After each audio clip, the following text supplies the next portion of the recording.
The chair recognizes Speaker Oliver. This bill and the promulgation of legislation to allow the marriage of same-sex couples is one steeped clearly in the part of the Constitution that relates to equal protection under the law. And I agree wholeheartedly with my colleague, Assemblyman Gusiora, who made reference to the case of the Lovings in Virginia. Can you imagine when I was 3 years old, couples of different ethnic persuasion were legally barred from being married? And that was promulgated by legislatures all over this country. We cannot single out any one group of people and deem them to be undeserving of the same legal protections that everyone else has. We need to support legislation that protects the civil rights of all citizens under the law.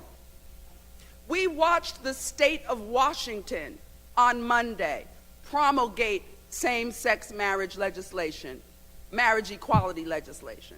I watched the governor of that state sign that legislation on TV that evening. The world has not stopped turning in those states. And as one of my colleagues in this state house has said repeatedly, no one will turn into a pillar of salt because they support marriage equality. We've been down the road of change before, and we will be down the road of change again. I was very fulfilled to have Congressman Lewis here visiting up with us in Trenton.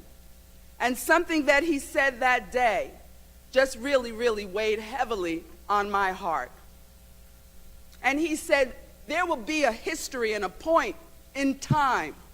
Many of us may not be walking the earth that particular era or decade, and there will be successive generations in this country who will look back at our discussion and our deliberation, and they will say, how could they have been so silly? Separate but equal categorization established by the Civil Union Act has invited and encouraged unequal treatment of same-sex couples and their children. The findings of the New Jersey Civil Union Review Commission and testimony before our legislative committees detailed how civil union couples face difficulty getting employers and hospitals to accept their civil unions as equal to marriage.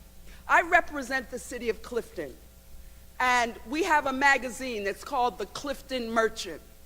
The February issue of the Clifton Merchant features a same-sex couple, a man who had served for 14 years as the president of the Clifton Chamber of Commerce, his partner whose family has had a business established in Clifton for 30 years. And that magazine printed the story of their life's journey. They've been together for 22 years. I received a note from Assemblyman O'Donnell from the New York General Assembly, and he congratulated the members of this House who have the courage to stand and support equality.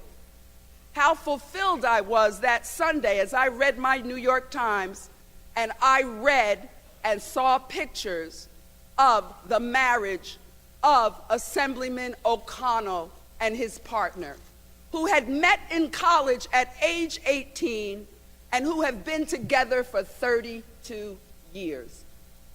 That's what we're talking about here today. I have no business as a legislator, passing judgment on what anybody's choice is. Don't tread on me. I caught on to that lesson early in my life. But what I am prepared to do as a legislator, to stand up and embrace the tenets of the U.S. Constitution and the New Jersey Constitution, and to stand up for equal rights for all people who live in the state of New Jersey. Thank you very much, Mr. Speaker.